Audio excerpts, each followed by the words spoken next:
తాజా అంశం చూస్తున్నాం. ఎస్ఆర్ఎం యూనివర్సిటీలో విద్యార్థులకు నాణ్యత లేని భోజనం పెట్టడంపై ఆంధ్రప్రదేశ్ రాష్ట్ర ప్రభుత్వం సీరియస్ గా స్పందించింది. పూర్తి స్థాయి నివేదిక ఇవ్వాలంటూ ప్రభుత్వం కలెక్టర్కు ఆదేశాలు జారీ చేసింది. మంగళగిరి మండలం నీరుకొండలో ఎస్ఆర్ఎం యూనివర్సిటీలో హాస్టల్ విద్యార్థులకు నాణ్యత లేని భోజనం పెడుతున్నారంటూ విద్యార్థులు పెద్ద ఎత్తున ఆందోళనకు దిగారు. ఫుడ్ పాయిజన్ తో కొంతమంది విద్యార్థులు అనారోగ్యానికి గురయ్యారు. దీంతో నిన్న రాత్రి విద్యార్థులు యూనివర్సిటీలో పెద్ద ఎత్తున ఆందోళనకు దిగారు.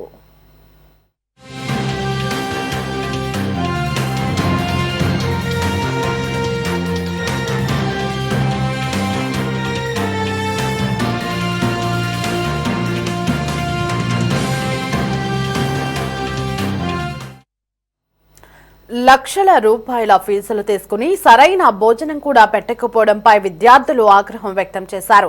భోజనంలో పురుగులు వస్తున్నాయని, నిల్వ ఉంచిన గుడ్లు, కూరగాయలు వాడటం వల్ల ఇబ్బందులు పడుతున్నామని ఆరోపించారు. భోజనం బాగోలేదని పలుసార్లు మేనేజ్మెంట్ దృష్టికి తీసుకువెళ్లినా పట్టించుకోవడం లేదని విద్యార్థులు మండిపడుతున్నారు. ఇక విద్యార్థుల ఆందోళనతో ప్రభుత్వం కమిటీ ఏర్పాటు చేసింది.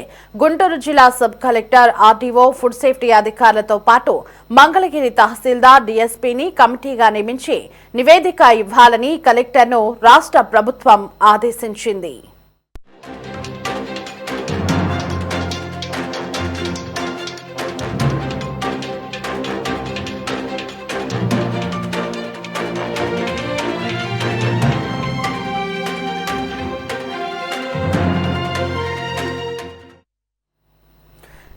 ఎస్ఆర్ఎం యూనివర్సిటీలో ఫుడ్ పాయిజన్ పై తెనాలి జిల్లా సబ్ కలెక్టర్ సంజన సిన్హా స్పందించారు. ఎస్ఆర్ఎం యూనివర్సిటీలో దాదాపుగా 300 మంది అస్వస్థతకు గురైనట్లు గుర్తించామని ఆమె చెప్పారు. ఇక ఈ నేపథ్యంలో కళాశాలలో సరఫరా చేస్తున్న ఆహారంలో నాణ్యతా లోపాలపై విచారించి నివేదిక అందజేయాలని తెనాలి సబ్ కలెక్టర్ సంజన సిన్హాను జాయింట్ కలెక్టర్ ఆదేశించారు.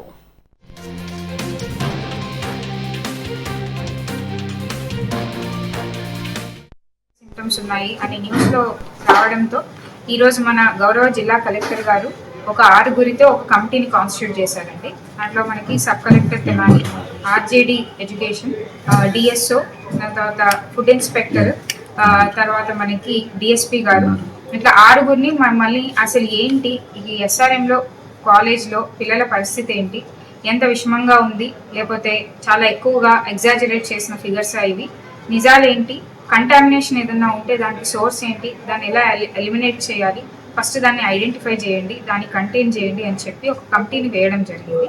సో దాంట్లో భాగంగా ఈరోజు పొద్దునే కూడా మనం ఎస్ఆర్ఎం యూనివర్సిటీ హాస్టల్ మెస్ని విజిట్ చేయడము, తర్వాత అక్కడున్న మెడికల్ క్లినిక్ ఏదైతే ఉందో దాన్ని విజిట్ చేయడము, దాని తర్వాత మొత్తం కాలేజ్కైనా వాటర్ సోర్స్ ఎక్కడి నుంచి ఉంది ఏంటి అని విజిట్ చేయడం, ఈ 3-4 పాయింట్స్ని విజిట్ చేశాము.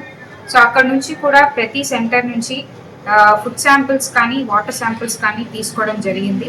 వాళ్ళు ఫుడ్ ఏదైతే వండుతున్నారో అక్కడ గ్రోసరీస్ ఎక్కడి నుంచి వస్తున్నాయి, అలానే ఏ ప్రొసీజర్ ఫాలో అయ్యి వాళ్ళు వండుతున్నారు, అక్కడ పనిచేసే వాళ్ళు ఎలా అన్ని ప్రోటోకాల్ ఫాలో అవుతున్నారా లేదా, ఎఫ్ఎస్ఎస్ఏ స్టాండర్డ్స్ ప్రకారం ఉన్నాయా లేదా అని చెప్పి డీటెయిల్గా కూడా ఇంకా మనకి టీం అక్కడే ఉన్నారండి. 2 టీమ్స్ ఉన్నాయి.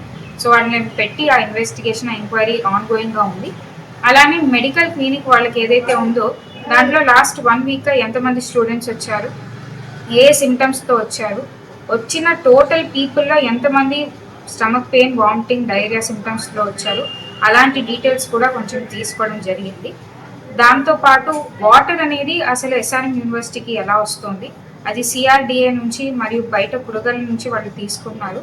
సో దాన్ని వాళ్ళు ఇంటర్నల్గా ఏ ప్యూరిఫికేషన్, ఏ ట్రీట్మెంట్ మెకానిజంని ఫాలో అవుతున్నారు, అదంతా కూడా ఎలా చేస్తున్నారని ఆర్డబ్ల్యూఎస్ వాళ్ళతో వెళ్ళి చూసాము.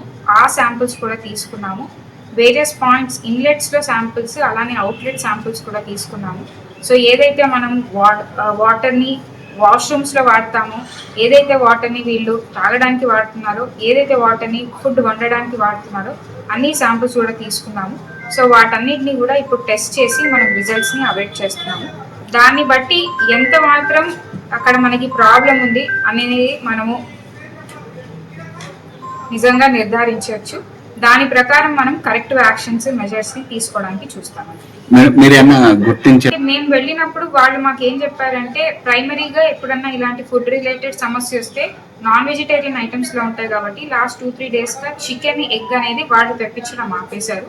పూర్వం ఏ వెండర్ తో అయితే తెప్పిస్తారో అది కూడా ఫస్ట్ ఇప్పుడు మార్చేశారు. ఇమీడియట్ గా అయితే చికెన్, ఎగ్ సర్వ్ చేయట్లేదని చెప్పారు. వాటర్ కూడా వాళ్ళు RO వాటరే ఇస్తున్నాము అని చెప్పారు. అయినా కూడా వాటర్ ని మనం మినిమం టెస్ట్ చేయడానికి మనకి H2S తో టెస్ట్ చేస్తాము, దానికి 48 hours పడుతుంది. సో అందుకని ఇప్పుడు అవైట్ చేస్తున్నాం రిజల్ట్స్. ఇమీడియట్ గా అయితే ఎవరైతే పేషెంట్స్ మనకి NRI లో ఒక 2 అడ్మిట్ అయ్యారో వాళ్ళతో ఇప్పుడు మాట్లాడడం జరుగుతుంది. చాలా మంది విద్యార్థులకి డయేరియా సింటమ్స్